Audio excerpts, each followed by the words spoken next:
দর্শক আপনাদের প্রত্যেককে স্বাগত বাংলা ভিশনের বিশেষ আয়োজন যে কথা বলতে চাই অনুষ্ঠানে। আপনাদের সাথে আছি আমি মাহফুজুর রহমান এবং স্টুডিওতে আজকে আলোচনার জন্য উপস্থিত আছেন জনাব নূর খান, মানবাধিকার কর্মী, এবং সাবেক সচিব জনাব আবু আলম মোহাম্মদ শহীদ খান। আপনার দুজনকে স্টুডিওতে স্বাগত। জনাব নূর খান, আপনি জানেন যে কালকে 5ই সেপ্টেম্বর শেখ হাসিনা সরকার পতনের 1 মাস পূর্ণ হবে। এই 1 মাসের বিভিন্ন বিষয় নিয়ে আমরা একটু আলোচনা করব, কিন্তু তার আগে আমি যেতে চাই যে আপনি জানেন যে বাংলাদেশের গার্মেন্টস সেক্টরে একটা অস্থিরতা চলছে। আজকেও প্রায় 100টির উপরে কারখানা বন্ধ ছিল এবং গার্মেন্টস মালিকরা বলেছেন যে আগামীকাল থেকে সবগুলো কারখানা আসলে খোলা থাকবে। ওইখানে পরিস্থিতিটাকে আপনি কিভাবে দেখছেন, যে এটা কি আসলে কোনো স্যাবোটাস?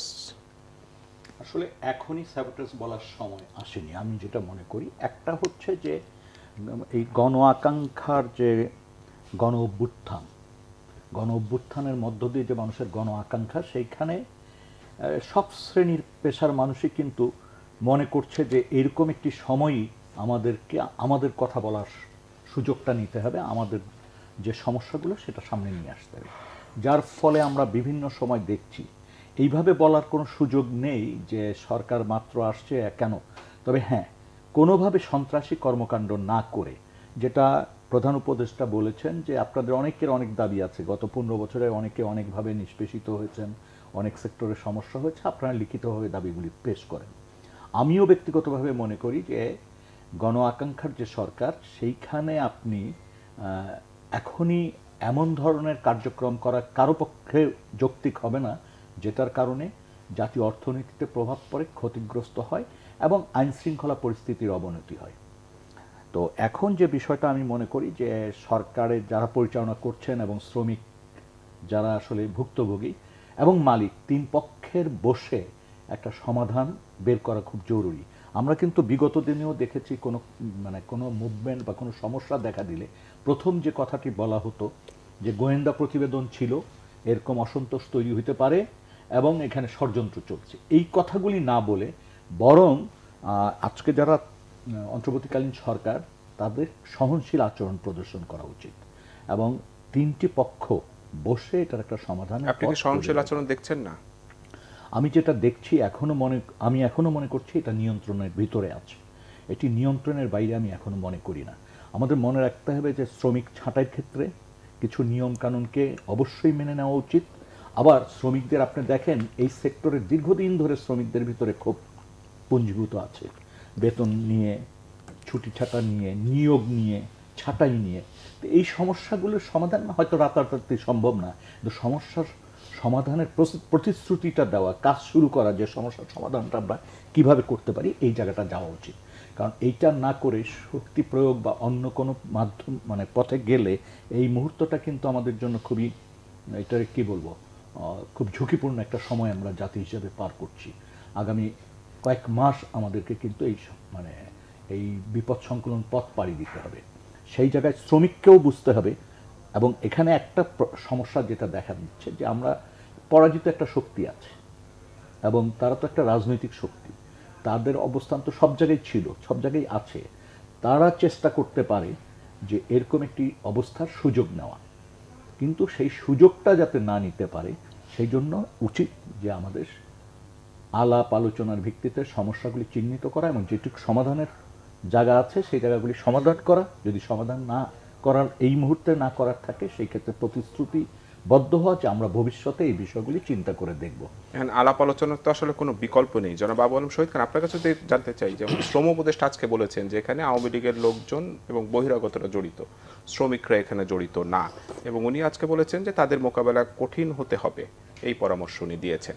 এখন এই শ্রমিকদের সাথে আলাপ আলোচনার ব্যতি রেখে আপনি মূল সমস্যা না গিয়ে শক্তি প্রয়োগ করে কি এই সমাধান আদৌ আসবে?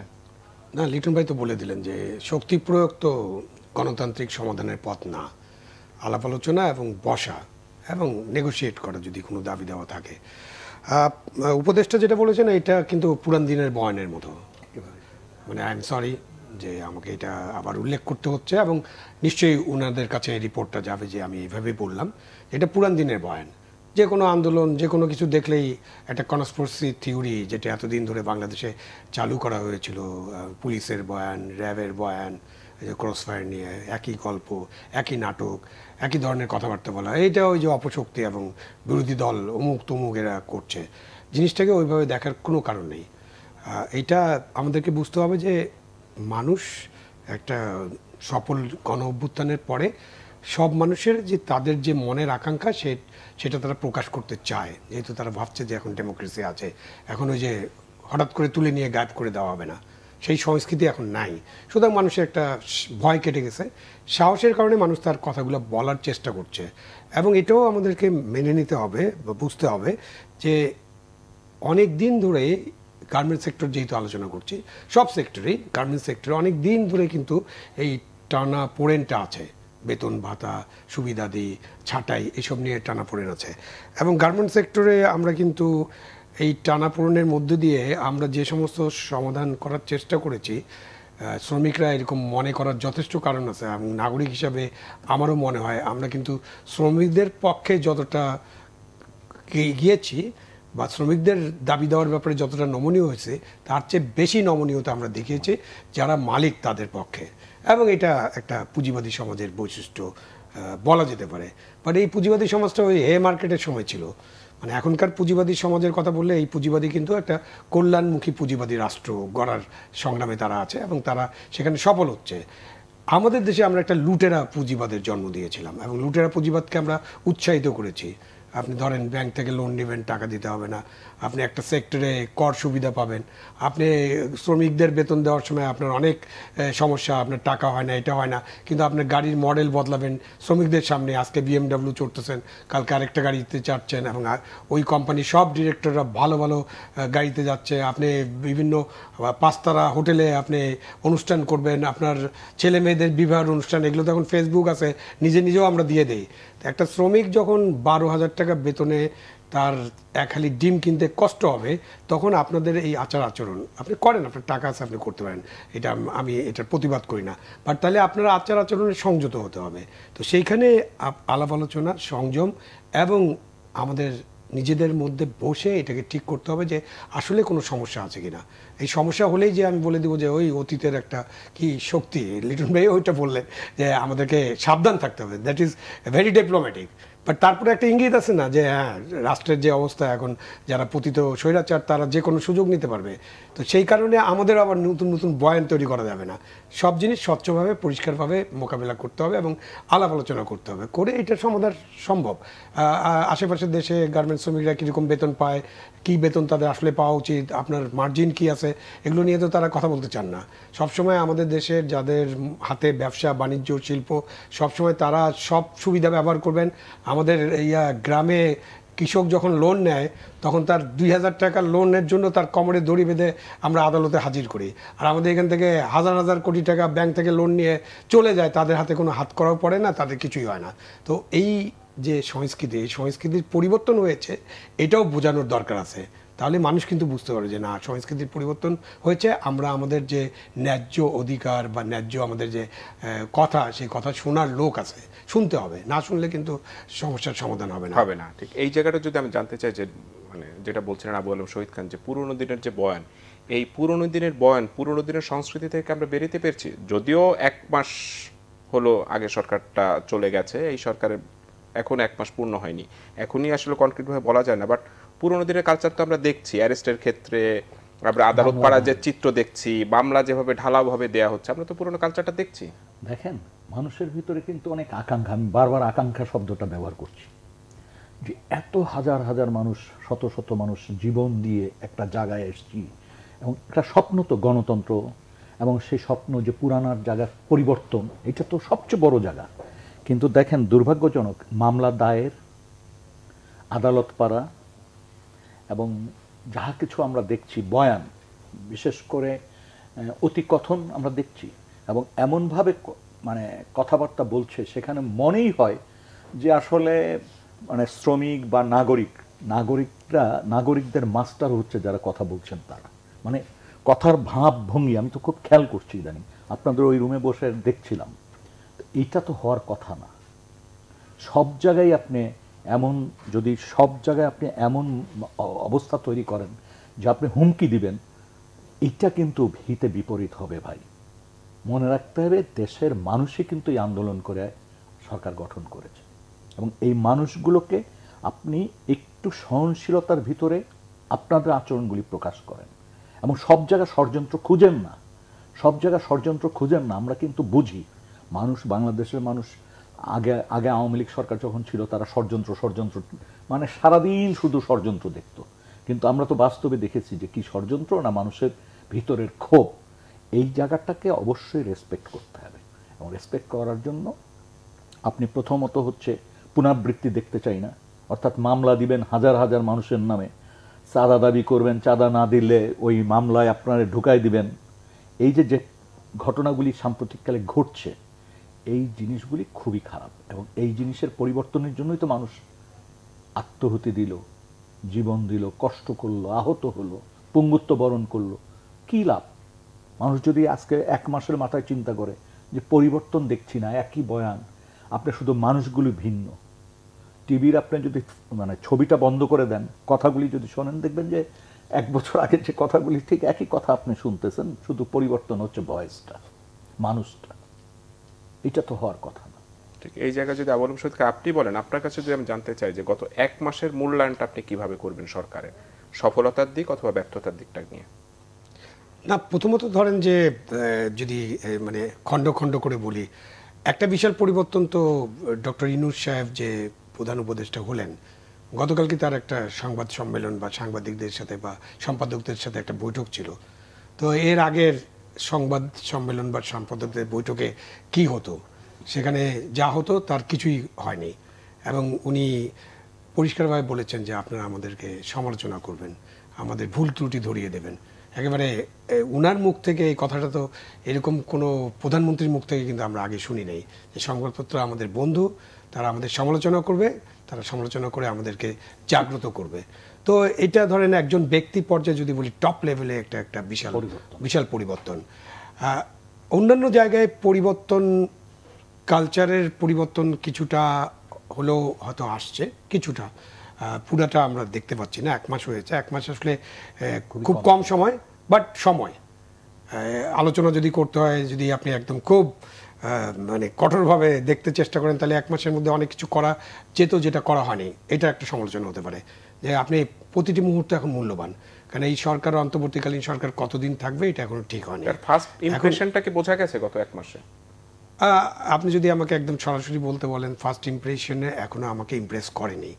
মানে বোঝা যায় গেছে কিনা জানি না, but I am not totally impressed এই জন্য হয়নি যে ওই যে বয়ান যেটা বললেন, যে আমরা যদি টেলিভিশনের ফেসগুলো না দেখে খালি গানটা শুনি যে কি কি হচ্ছে, তাহলে একই রকম। আপনি বিচারালয়ে এটা ঘটবে কেন? আপনি মামলা মোকদ্দমা যে দিচ্ছেন, হাজার হাজার আসামি, 50 জন আসামি, নাম না জানা আসামি, আবার এমন লোকের নাম ঢুকিয়ে দিচ্ছেন যে ওটার ধারে কাছেও ছিল না। হ্যাঁ, ধরেন সে বিদেশি ছিল বা অন্য কোথাও ছিল, বা তার সাকিবের মামলাটা হয়তো, হ্যাঁ, না মনে করেন সাকিব উল হাসানের মামলা বা অন্য যে কোনো মামলা, যে কোনো মামলাই হতে পারে। শিরিন শারমিন চৌধুরীর মামলা, স্পিকার তো রংপুরে প্রেজেন্ট ছিলেন না সুতরাং হত্যার সাথে। তো এখন আপনি যাকে তাকে, উনি আইনজীবী মানুষ এবং ওনারা এটা নিয়ে কাজ করেন, সুতরাং যাকে তাকে যে কোনো মামলায় আপনি দিলেই তো হবে না। একটা পরিবর্তন ওখানে আছে, মানে আমি যেটা মনে করি, যেমন আগে মামলা দিলেই দৌড়ের উপরে থাকতো মানুষজন, সেটা একটা পরিষ্কার করছে যে না, মামলা হলেই কাউকে গ্রেপ্তার নয়, মামলাটা তদন্ত করতে হবে, তদন্ত করার পরে যদি প্রাইমারি প্রুফ হয় দেন অ্যাকশনে যাবে। দ্যাট ইজ এ বিগ পরিবর্তন, কিন্তু এটা আগে ছিল না। যে কারণে মামলা হওয়ার পরে কিন্তু পুলিশ এখন পর্যন্ত ওই গ্রেপ্তারি, ওই যেটা বাণিজ্য বা গ্রেপ্তার বা এমনি নর্মাল গ্রেপ্তারও কিন্তু পুলিশ এখনো যায়নি। সো এইখানে প্রত্যাশা করতে হবে যে ওই ওটা ঠিক আছে, আদেশটা। এখন পুলিশকে মামলাগুলোর ক্ষেত্রে এই আদেশ পাওয়ার পরে, মানে আমরা তো একটা অন্য কালচারের মধ্যে ছিলাম, সেই কালচার পরিবর্তিত হতে দেরি হবে। বাট পুলিশ যেহেতু বলছে যে তারা পরিবর্তিত হতে চায়, নতুনভাবে পুলিশকে গড়ে তুলতে চায়, আগের মতো পুলিশ দেখতে চায় না, সুতরাং পুলিশকে এখন এই মামলাগুলোতে একটা নির্মেহ নিরপেক্ষ তদন্ত করতে হবে। তদন্ত করে তারা বের করতে পারবেন যে হ্যাঁ, এই জায়গায় এই মামলা আছে, এইসব লোকের নাম আছে, বাট এইসব লোকের যে অ্যালিবাই আছে অথবা এইসব লোকের ইনভলভ হওয়ার তেমন কোনো কারণ নেই। সো তাদেরকে বাদ দিয়ে যাদেরকে পুলিশ মনে করবে যে যাদেরকে এই মামলায় চার্জশিট করা প্রয়োজন বা রিপোর্ট করা প্রয়োজন, তখন আদালতে একটা রিপোর্ট করতে পারে। এটা একটা পদ্ধতি হতে পারে, যেটা এখনও পরিষ্কার না, সেটা হতে পারে, ওনারা এটা বলতে পারেন, কারণ ওনারা এই বিষয়ে থিঙ্ক ট্যাঙ্ক। আরেকটা যেটা হতে পারে যে আমরা অনেক দেখেছি, মানে অতীতের উদাহরণে যদি চলে যায়, যে সরকার পরিবর্তনের পরে একটা কমিটি হতো, ল মিনিস্টার, হোম মিনিস্টার, আরও কিছু concern lawyers, attorney general committee হতো কি যে আগে যে রাজনৈতিক মামলাগুলো হয়েছে এই মামলাগুলো হয়রানিমূলক কিনা রাজনৈতিক কিনা এটা বিবেচনা করে ব্যবস্থা নেওয়া। আমি এখানে পরিষ্কারভাবে বলতে চাই ওই কমিটি ফরমেশন পর্যন্ত ঠিক আছে, বাট কমিটির কাজ হয়তো ঠিক নেই, কারণ তখন তারা শুধুমাত্র দলীয় বিবেচনায় এগুলোকে চিন্তা করে হাজার হাজার মামলা বাদ দিয়ে দিয়েছেন। এখানে যেটা করতে হবে যে ওই কমিটি যেহেতু করা যায় সেরকম একটা কমিটি করে এই মামলাগুলোকে এনে লিগ্যাল সাইডগুলো একটু বিবেচনা করতে হবে, বিবেচনা করে তখন সরকারও একটা সিদ্ধান্ত, মানে এই আমাদের দেশের যে ফৌজদারি আইন আছে সেখানে কিন্তু সরকারের অনেক সিদ্ধান্ত নেওয়ার ক্ষমতা আছে, রাষ্ট্রপতির তো মহামান্য রাষ্ট্রপতির তো মাফ করে দেওয়ার ক্ষমতা আছে, বাট মামলা চালু করা, মামলা তদন্ত করা, মামলা কিভাবে কোর্টে যাবে এটার ব্যাপারেও কিন্তু এখনও সরকারের অনেক ক্ষমতায়ন আছে। সেই ক্ষমতায়নটা যদি ওনারা ভালোভাবে প্রয়োগ করে তাহলে কিন্তু এই যে হয়রানিমূলক মামলা বা যেগুলো আমরা দেখছি সেগুলো থেকে এই মানে জাতিকে একদম পরিষ্কার স্বচ্ছভাবে বুঝিয়ে দেওয়া সম্ভব যে মামলা মকদ্দমার ব্যাপারে সরকার খুবই স্বচ্ছ এবং নির্মোহভাবে সব কিছু দেখছে এবং এটা আগামী 3 মাসের মধ্যেই করা সম্ভব। সব মামলাগুলো নিয়ে এটা করা যেতে পারে। পুলিশের তদন্ত এই কমিটির বিবরণ বললাম। এখন জুডিশিয়াল সেক্টরেও কিন্তু আমাদের জাজরা যারা আছেন তারাও কিন্তু প্রশ্ন করতে পারেন। আপনি একটা মামলা নিলেন, আগে যেমন ছিল চার্জশিট করতেছে কোনো প্রশ্ন করতো না, ওনার নামে একটা চার্জশিট দিলে হয় রাষ্ট্রবিরোধী বা সঙ্গে সঙ্গে ধরলো, ওনার 7 দিনের রিমান্ড চাই, কিন্তু প্রশ্নই করে না যে উনি কি রাষ্ট্রবিরোধী কাজটা করছেন। আপনার মাহমুদুর রহমান মান্নার সাথে কে একজন টেলিফোনে আলাপ করছিল ওই পারের ব্যক্তিটাকে এখনো জানলাম না, যদি জানতে পারতাম আমি প্রত্যেক দিন জানতে চাই। মনে হয় যে ওই পারের ব্যক্তিটা কে ছিল, তিনি কি আয়না ঘরে বসেই ডায়ালগুলো করে দিয়েছিল? তাহলে ওই পারের ব্যক্তিকে আনলাম না, বেচারা জেল খাটলো এবং এখন পর্যন্ত তার মামলা বোধহয় শেষ পর্যন্ত বাতিল করে মানে তুলে নিচ্ছে, কোয়াশ না, কোর্টে যায়নি, এটা গভর্নমেন্ট বোধহয় মামলাটা বাতিল করে দিছে। তো এইরকম মামলা যেন না হয় সেখানে জাজ সাহেবদের যারা বিচারক তাদেরও কর্তব্য আছে। সো এটা পুলিশ, বিচারক এবং যারা রাষ্ট্র পরিচালনা আছেন তারা মিলে কিন্তু এগুলোর সমাধান করতে পারেন এবং খুবই সম্মানজনক নিষ্পত্তি হতে পারে। ঠিক এই মামলা দেওয়ার ক্ষেত্রে আপনি যেটা বলছিলেন, আমরা তো দেখলাম গত কয়েকদিনে অনেক আসামি আসলে বেরিয়েছেন, সেখানে রাজনৈতিক লোক আছে এবং অ্যালার্মিং ব্যাপার বেশ কিছু শীর্ষ সন্ত্রাসীও কিন্তু বেরিয়ে গেছেন। এই বিষয়টি আপনার কাছে আমি একটু জানবো ছোট্ট একটি বিরতির পরে। দর্শক, এতক্ষণ আপনারা দেখছিলেন যে কথা বলতে চাই অনুষ্ঠান, এ পর্যায়ে ছোট্ট একটি বিরতির পর আবারও ফিরে আসছে আলোচনায়।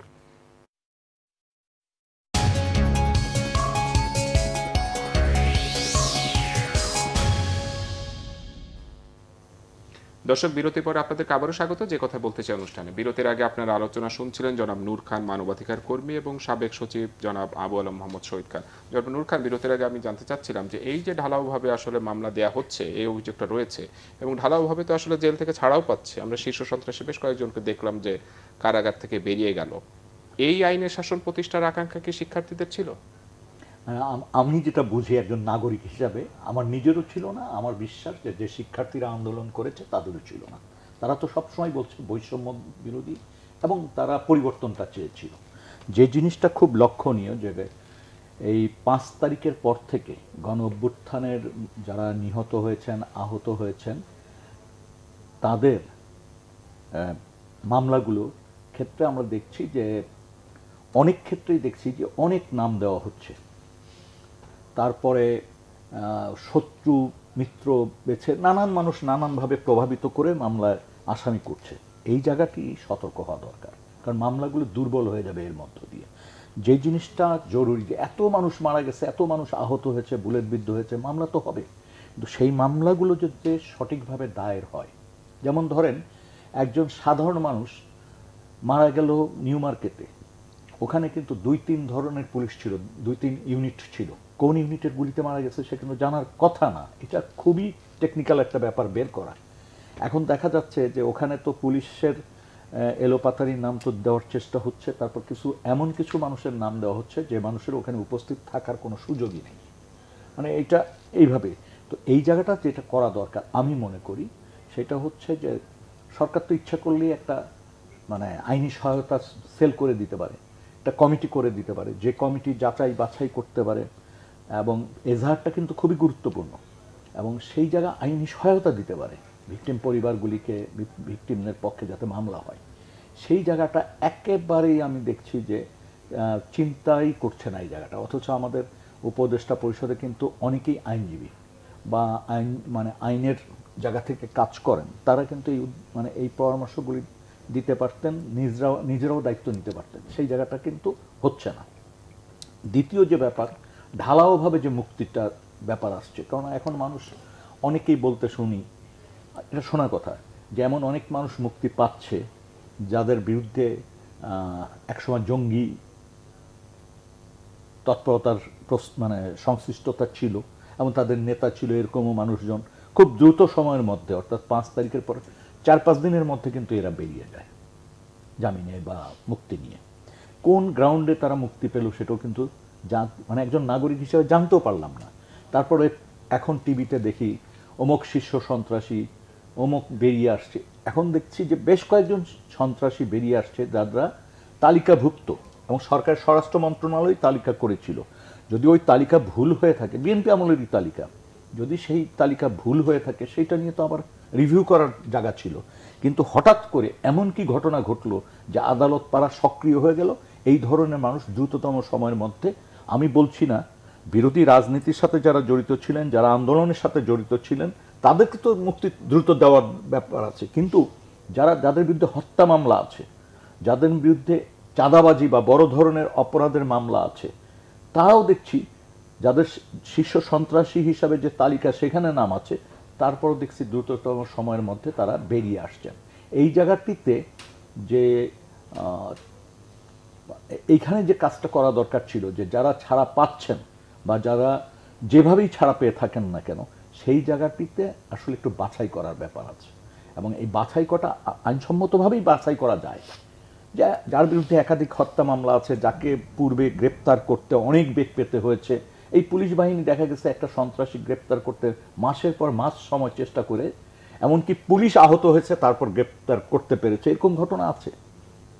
এদেরকে ছেড়ে আসলে সরকারের লাভটা কি? এইখানেই প্রশ্ন যে এটা কি সরকার ছাড়ছে, না এটা এই বর্তমান সময়টাকে তারা ব্যবহার করে বেরিয়ে আসতেছে। কারণ আমাদের তো মনে রাখতে হবে, দুর্নীতি একটা আমাদের তো দুর্নীতি তো রাতারাতি দুর্নীতির জায়গা যে চেঞ্জ হয়ে যাবে এটা মনে করার কোনো কারণ নাই। আদালত পাড়ার দুর্নীতি তো আমরা জানি, ভয়াবহ দুর্নীতি হয়, একজনের সাজা আর একজনে খাটে, এটা তো আমরা দেখেছি। এবং কিভাবে ফাঁসির আসামি মানে সাজা মওকুফ পায় একেবারে সর্বোচ্চ জায়গা থেকে, এইটাও আমরা দেখেছি।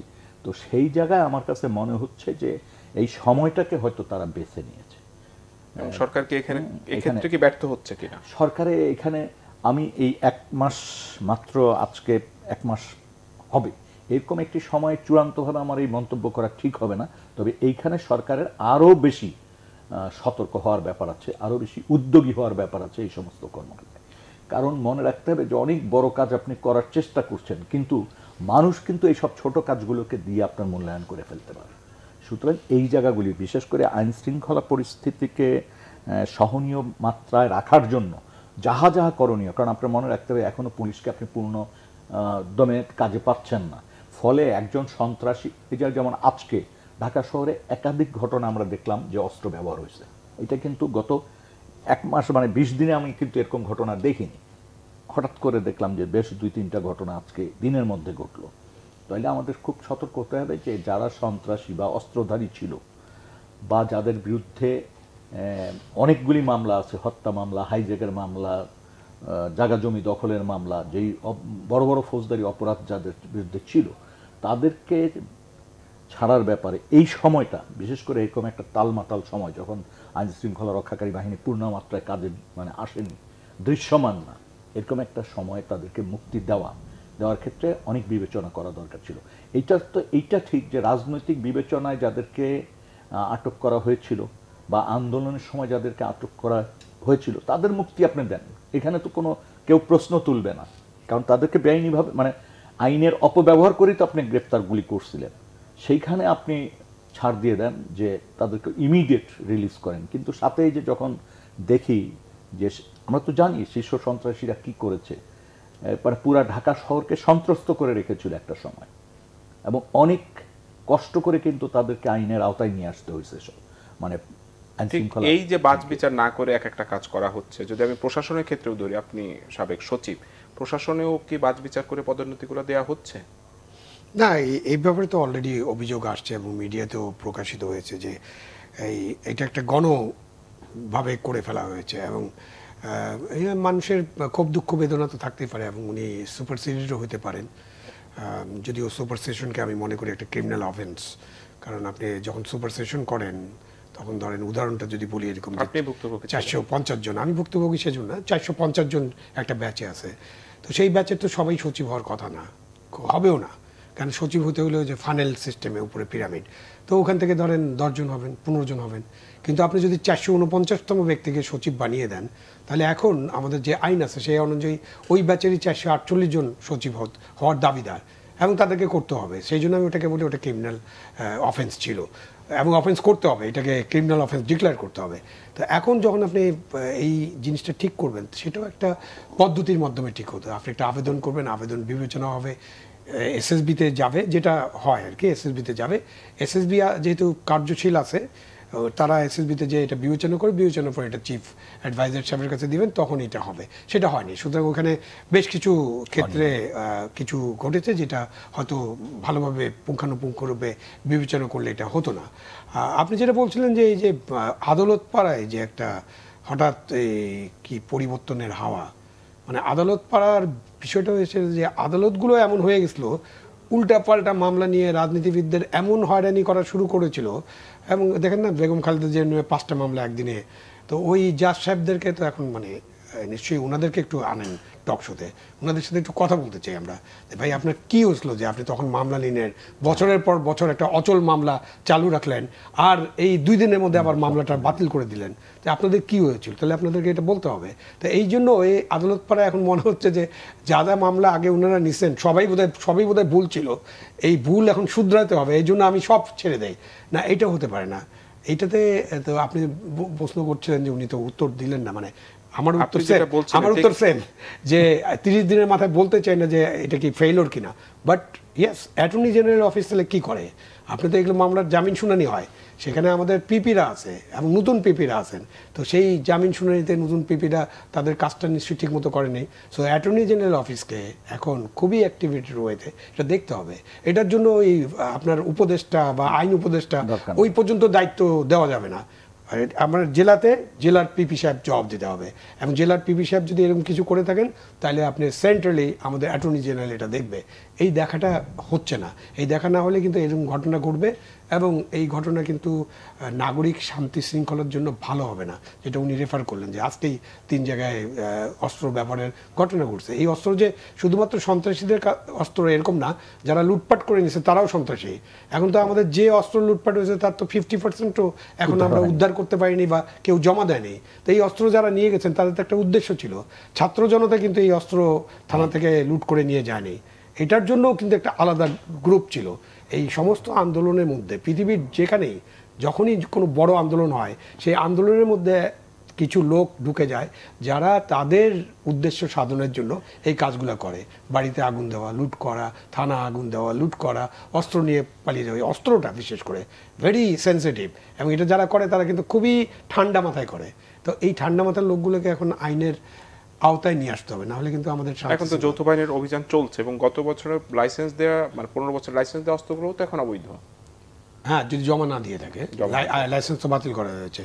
আমার একটা অস্ত্র আছে, সেটা ঢাকাতে জমা দিয়েছে। অভিযান চলছে, এই অভিযানগুলো কালকে রাত থেকে শুরু হয়েছে। এটার আসলে আপডেটও আমরা ঠিক জানি না যে কি পরিমাণ রিকভারি হচ্ছে, এই আপডেটগুলোও তো আসলে জানানোর প্রয়োজন। এখনো ফিল্ডে টোটালি যে যৌথ অভিযান শুরু হয়েছে এরকমটা মনে হয় না। গতকালকে তারা ওই যে গার্মেন্টস সেক্টরে ওই এলাকাতে আমি কিছু যৌথ অভিযানের খবর পেয়েছি। যৌথ অভিযানটাও তো আপনার ডিস্ট্রিক্টে যে তারপর বসে কালেক্ট করে করতে হবে। এখানে একটা অসুবিধা কি, এটা নূর ভাইও আরও ভালো বলতে পারবেন, যে আমাদের দেশের সামরিক শাসনও কিন্তু চলে পুলিশ আর অ্যাডমিন দিয়ে।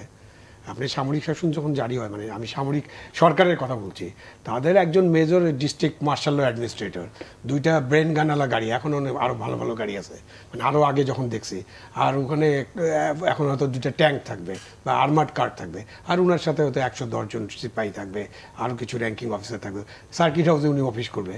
কিন্তু কাজটা করতে হবে পুলিশকে এবং প্রশাসনকে, কেন পুলিশ জানে তার এলাকায় কে সন্ত্রাসী কে সন্ত্রাসী নয়, পুলিশ জানে তার এলাকায় কে রাজনীতি করে কে রাজনীতি করে না, সুতরাং পুলিশকে সবাইকে চিনে। আমাদের সিস্টেম এমন দাঁড়িয়ে গেছিল, সন্ত্রাসী ওরা যা খুশি তাই করুক, আর রাজনীতিবিদদের ধরে জেলখানার মধ্যে ঢুকাই দাও, ওখান থেকে পুলিশ নিশ্চয়ই বের হয়ে আসবে। তো পুলিশের সহায়তায় যৌথ বাহিনীর পুলিশকে এই সহায়তা দেওয়ার জন্য পুলিশ প্রস্তুত আছে কিনা? পুলিশ ফোর্স তো কাজে জয়েন করছে, পুলিশ অবশ্যই প্রস্তুত, তাদেরকে সেই মোরাল ইয়াটা দিতে হবে, বুস্ট আপ দিতে হবে। এটা থানায় থানায় যখন যৌথ বাহিনী যাবে এবং অপারেশন করবে তখনই বোঝা যাবে। আমার মনে হয় থানা পুলিশ সবই তো আসলে পরিবর্তন হচ্ছে, নতুন জায়গায় একটা পুলিশ গিয়ে ওই এলাকা সম্পর্কে তার খুব বেশি ধারণা থাকবে। অবশ্যই ধারণা থাকবে। That is a police handbook, criminal handbook, পুলিশের ওটা লেখা থাকে, এটা ডায়েরির মতো। ওইটা ওসি গেলেও ওইটা থাকবে, ওই বই কোথাও যাবে না। ওই বইয়ের মধ্যে ওই থানার মধ্যে কে টাউট, কে বাটপার, কে 420 করে, কে সিদেল চুরি করে, কে মানে অনেক দিনের রেকর্ডের ভিত্তিতে করা হয়। আবার এই অন্যান্য নামও ঢুকতে পারে, সেটা নিয়ে আমাদের আলোচনা হতে পারে, বাট ওই হ্যান্ডবুকে কিন্তু মোটামুটি সবারই পরিচয় আছে। যেমন নূর খান, আমরা 1 মাসের একটা অ্যানালাইসিস করছিলাম, আপনার কি মনে হয় যে এইখানে যে জন আকাঙ্ক্ষাটা তৈরি হয়েছিল শিক্ষার্থীদের নেতৃত্বে, রাজনৈতিক দলগুলো কি সেই জন আকাঙ্ক্ষা অনুযায়ী কি গত 1 মাসে আসলে ওই রোলটা প্লে করতে পারছে? কারণ একটা ফ্যাসিজমের বিরুদ্ধে শিক্ষার্থীরা ছিল, রাজনৈতিক দলগুলো কি ওই সেন্টিমেন্টটা ধরতে পারছে এখনো? এখন পর্যন্ত রাজনৈতিক দল যে ওই সেন্টিমেন্টটা ধরতে পারেনি তার বড় প্রমাণ হচ্ছে, যদি গত 3-4 দিনের পত্রপত্রিকা দেখেন তাহলে দেখবেন যে বৃহত্তম একটা রাজনৈতিক দল তারা তাদের অনেক স্ট্যান্ডিং কমিটির সদস্যকেও কিন্তু সতর্কবার্তা দিচ্ছেন, ক্ষমা চাইতে হচ্ছে তার কার্যকলাপের কারণে। তারপরে আপনি যদি দেখেন অনেক জেলার খুব গুরুত্বপূর্ণ ব্যক্তিকে মানে সাসপেন্ড করা হচ্ছে বা শোকজ করা হচ্ছে, কাউকে কাউকে সম্ভবত বহিষ্কারও করেছে। এবং সর্বোচ্চ নীতি নির্ধারণের জায়গায় আমরা যেটা অনেকে মনে করতাম যে ওই ব্যক্তি সতর্কবাণী দিলে সেটা কার্যকরী হবে, কিন্তু দুর্ভাগ্যজনক হচ্ছে সেটা কার্যকরী হয়নি। কিন্তু উনি প্রতিদিনই টেলিভিশনে বা বার্তা পাঠাচ্ছেন যেখানে সতর্ক করছেন, ব্যবস্থা নেওয়ার কথা বলছেন, তারপরও আমরা দেখছি যে ওই দলের কর্মীরা গ্রাসরুটে কিন্তু জমি দখল, ব্যবসা দখল, চাঁদাবাজি অনেক কিছুর সাথে যুক্ত হয়ে যাচ্ছে। দেখেন আগারওয়ালার সাথেও বৈঠকের প্রসঙ্গটা চলে আসছে, যে লেনদেনের একটা। আপনি চিন্তা করে দেখেন এস আলম সম্পর্কে এত কিছু হচ্ছে, যদিও সে ক্ষমা চেয়ে মানে দুঃখ প্রকাশ করেছে, এত কিছু হওয়ার পর তাদের একটা বিশেষ সতর্কতা থাকতে হবে না? কোনো সেই ক্ষেত্রে নাই। এমনও শোনা যাচ্ছে যে তাদের অনেকের সাথেই এই ধরনের মানুষজনের সাথে অনেক ধরনের সম্পর্ক আছে, বিগত দিন থেকেই নাকি আছে। এই এত জন আকাঙ্ক্ষার একটা মহাগণ বিপ্লব মানে গণ অভ্যুত্থান আমরা দেখলাম, সেইখানে আমাদের এই রাজনীতিবিদরা এখনো আমার ধারণা নিজেদেরকে সংশোধন করে এটার সাথে খাপ খাইয়ে, এই যে গণ আকাঙ্ক্ষার সাথে খাপ খাইয়ে আগাতে পারছেন না। যেমন কালকে একজন রাজনীতিবিদদের মুখে শুনলাম, তিনি বলছেন একটা সেমিনারে, আমরা কিন্তু ক্ষমতায় আসিনি, এটা মনে রাখতে হবে। দেশ চালাচ্ছে কিন্তু উপদেষ্টা মণ্ডলী মানে অন্তর্বর্তীকালীন সরকার, আমরা ক্ষমতায় আসিনি। কিন্তু এই কথাটি উনি এখানে বলছেন, কিন্তু ওনার গ্রাসরুটে যারা কাজ করে তারা কিন্তু মনে করছে ক্ষমতায় এসে গেছে। এবং যা আওয়ামী লীগ যেই জায়গাগুলি দখল করেছিল, যে বালুমহল, যে ট্রাক স্ট্যান্ড, বাস স্ট্যান্ড, ব্যবসা প্রতিষ্ঠান, সেম উল্টে গেছে। শুধু ওই যে আপনার টিভিতে যেরকম বয়ানের ছবিগুলি পাল্টে গেছে, এখানেও তাই একই অবস্থা। তো এই জায়গা মানুষ চায়নি, এটা আকাঙ্ক্ষার বিরুদ্ধে। ফলে আমার কাছে যেটা মনে হচ্ছে, যদি এই অবস্থা ধারাবাহিকভাবে চলতে থাকে তাহলে আমরা হয়তো অন্য কিছু দেখব। অন্য কি দেখ? কারণ এইভাবে তো চলতে পারে না একটা দেশ। মানুষের আকাঙ্ক্ষার যদি মানে এইভাবে আকাঙ্ক্ষাটা যদি অবদমিত করে ফেলেন আপনি, তাহলে তো অবশ্যই মানুষ এখানে আবার জেগে উঠবে। আমি ব্যক্তিগতভাবে এটা মনে করি। কারণ এইবারই প্রথম, আমি আরেকটা জিনিস পজিটিভ একটা দিক আছে, সেটা হচ্ছে এইবারই প্রথম আমি দেখলাম যে রাজনৈতিক দলের সর্বোচ্চ জায়গা থেকে এইসব বিষয় নিয়ে কথা বলছেন, স্বীকার করছেন, মানে অনেকটা নমনীয় হয়েছেন, দুঃখ প্রকাশ করছেন, এবং তারও উপর থেকে আপনার শোকজ করা হচ্ছে, সাসপেন্ড করা হচ্ছে বা বহিষ্কার করা হচ্ছে, এইগুলি কিন্তু হচ্ছে। 15 বছরে বা 16 বছরে তারা নিষ্পেষণের শিকার ছিল, হয়তো সেইটার জন্য হচ্ছে। আপনার কি মনে হয় যে সময় যত যাবে এই জিনিসটা আসলে একটু পরিবর্তন হবে? এইটা নির্ভর করবে রাজনৈতিক দলের কালচার কতটা পরিবর্তন করতে পারে। রাজনৈতিক দলের কালচার পরিবর্তনের কোনো ইঙ্গিত দেখেন কিনা? ইঙ্গিত না দেখলেও কালচার পরিবর্তন করতে হবে, সোজা হিসাব। মানে এটা নাগরিক হিসেবে আমাদের দাবি, এবং এটা কিন্তু ছাত্র জনতার যে গণ অভ্যুত্থান হয়েছে সেখান থেকে তাদের এই শিক্ষাটা নিতে হবে যে তাদের কালচার পরিবর্তন করতে হবে। কেননা ওই 15 বছরের নিষ্পেষণে অনেক নিষ্পেষিত হয়েছে, কিন্তু রাজনৈতিক দিন পরিবর্তন করতে পারেনি। পরিবর্তনটা এসেছে ছাত্র জনতার সফল গণ অভ্যুত্থানের মধ্যে দিয়ে। এটা উনি যেটা বললেন একদম টোটালি আমি একমত। তারপরে যেটা আমি যোগ করতে চাই, আসলে যে নেতার কথাও শুনছে না রাজনৈতিক দলের নিচের লেভেলের তৃণমূল কর্মীরা। এর আগে তো প্রধানমন্ত্রীর কথাও শুনতো না। ওই যে ইলেকশন দেখছেন না, বিদ্রোহী প্রার্থী দাঁড়া হয়ে যেত, নিজেরা মারামারি করতো, ভোট বেশি নিয়ে নিত। তো সুতরাং মানে এই যে বড় দুটো দল যারা আমাদের রাজনীতিতে ম্যাটার করে, যারা আসলে 70-80% ভোটারকে প্রতিনিধিত্ব করতো এতদিন, ভবিষ্যতে করবে কিনা সেটা একটা বিগ কোশ্চেন, কারণ তাদের আচরণ অনুযায়ী পরিবর্তন না হলে হয়তো নাও করতে পারে। কিন্তু তাদের এই যে গণ দলগুলোর মধ্যে এই কর্মী নেওয়া এবং নেতা বাছাই তৃণমূল পর্যায় থেকে, এইটাতে মনে হয় বড় ধরনের একটা শেক আপ দরকার।